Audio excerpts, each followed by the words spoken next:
Greetings, everybody. Today we're going to talk about implications of global temperature change in the Arctic, and I'm going to take you guys up to Longyearbyen, Svalbard.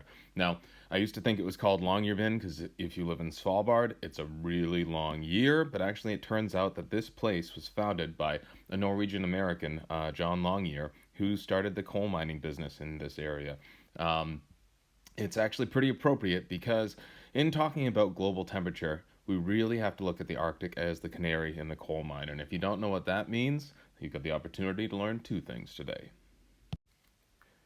Sometimes the most simple figures, the most simple science can be the most compelling. If you look at this picture over here on the left-hand side, you see what's mapped out are the position of the glacier each and every year. So one of the really simple things that we do is when we get there, we just go and take a GPS and walk around the margin where the glacier ends. So here you can see what it was in 2008. You can see where it was in 2018. And we've got a very steady retreat. It's striking to me because this is Linné Glacier that has just been retreating faster and faster all the time back here to its smallest position back in 2019.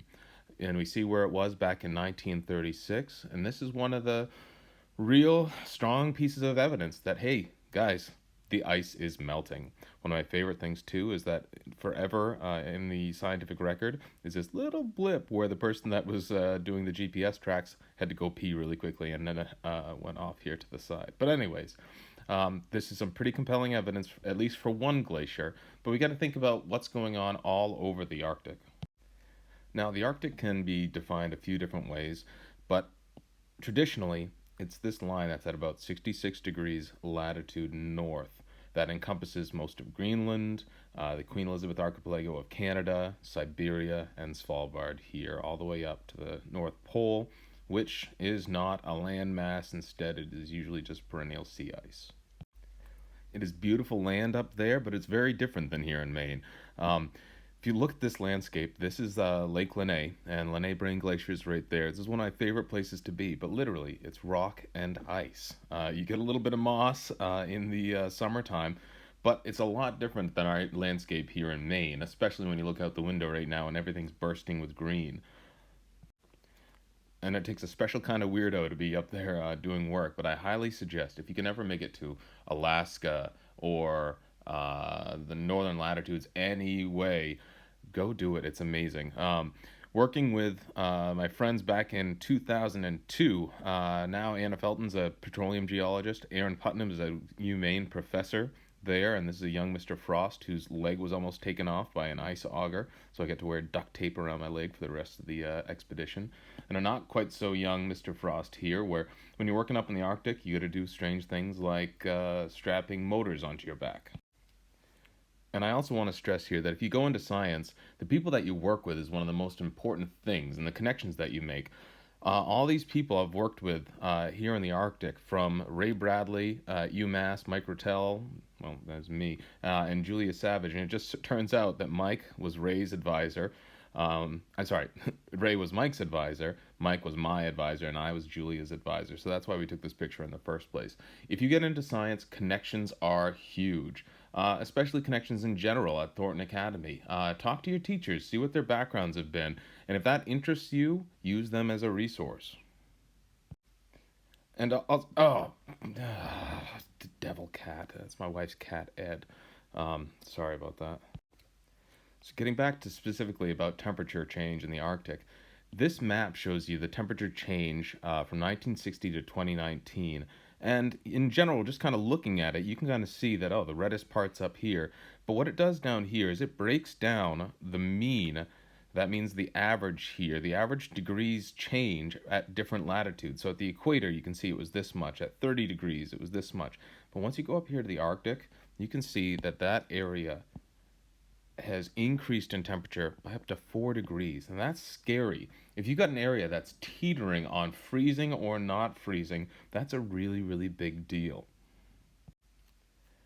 On this graph, you can see the global temperature change and how we have had rising temperatures up here from about 1850 up to the years after 2000. But then if you look at what's happening in the Arctic, so from 60 to 90 degrees latitude, The temperature change is much more dramatic once you start looking into the late 20th century.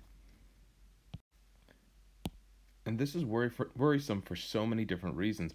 But if you take the fact that 24% of the northern hemisphere land has permafrost on it, that is locking up so much carbon that if temperatures increase more and more and more, we are going to be really into a climate free fall. Temperature also determines what the Arctic sea ice extent is going to be. So if you look here at 1979 to 89, all these years we had more ice obviously in the winter, less ice in the summer, but as we go through this progression here, notice how the lines get darker and darker and darker going to the 2010s, and that we're losing sea ice more than ever before. So I'm going to end this video with some time-lapse footage of both global temperature change, but also this time-lapse camera that I've got set up in Lake Linné, Svalbard. One looking down the lake and one looking up at the glacier here, where this would take pictures at 10 a.m. and 4 p.m. every single day. And sometimes the simplest evidence is the best to be able to see what's happening with a given landscape. This is that place that we had wired up like a critically ill patient so that we could see any possible change in the landscape and determine what is going on in this place. Coincidentally, you may see my jacket at some point in the frames, and not on this camera, but we have had before spots where you see the camera all of a sudden take a tumble because the polar bears decided to come and smash it.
Here we go.